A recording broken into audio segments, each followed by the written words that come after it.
whether I can or should continue to serve as Attorney General. So let's bring in the host of MSNBC's Politics Nation and president of the National Action Network, Reverend Al Sharpton. We just heard that wonderfully moving story by Jonathan Capehart telling us about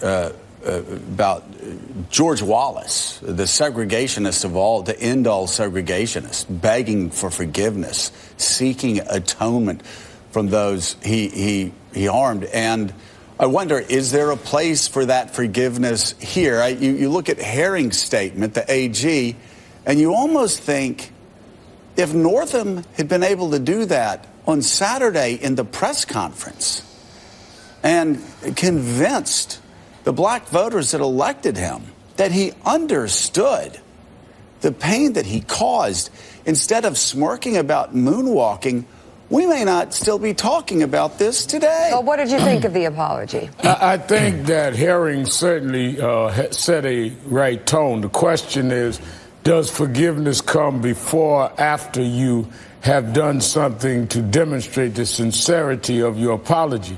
You know, I remember the story that Jonathan is talking about because I preached the sermon that morning. This was on one of the anniversaries of Selma when George Wallace's daughter stood up, and all of us were so moved.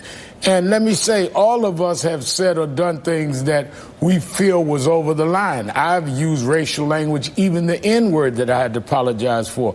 But you had to go back and correct it. And I remember there was a huge gathering in Harlem that were called by people that said anti-white things. And I said, I'll come and speak. And I got up and denounced people using anti-white rhetoric, anti-Semitic rhetoric, including with anything I might have said in the past. And who covered it was Jonathan Capehart, who was there for the Daily News and said Sharpton Everything's really a perfect did. circle. He said that Sharpton really did stand there and denounce people that may have heckled him for doing it. The question I think here, Joe, is that a blackface is not someone saying something over the line or something in the heat of the moment.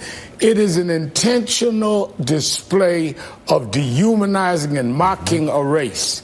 And that is not just something you said I shouldn't have said that. For this governor to not only say Friday night I did it, Saturday morning I didn't do it, in his saying he didn't do it, he said, now, I didn't do blackface. My friends told me I wasn't in that picture, but I did do blackface against Michael Jackson. So I didn't rob Wells Fargo Bank, but I robbed Bank of America. Either way, you are a bank robber, and you ought to be out as governor. I'm on my way to Virginia right now. I speak 11 o'clock in Virginia Union, and we're saying we must not turn again. All whites did not wear blackface in Virginia, and I hope whites and blacks join us together, but there must be a penalty. This governor should resign.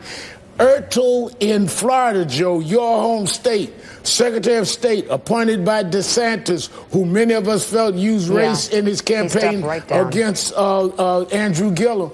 He fired DeSantis, fired Ertel for finding out he had blackface. We cannot have a national standard where in Florida a Republican can fire the Secretary of State for blackface, but in Virginia you can do blackface and do a half moonwalk and walk away from it. This is a national crisis in terms of race relations. And when the paper called that Secretary of State to get a comment, he's like, this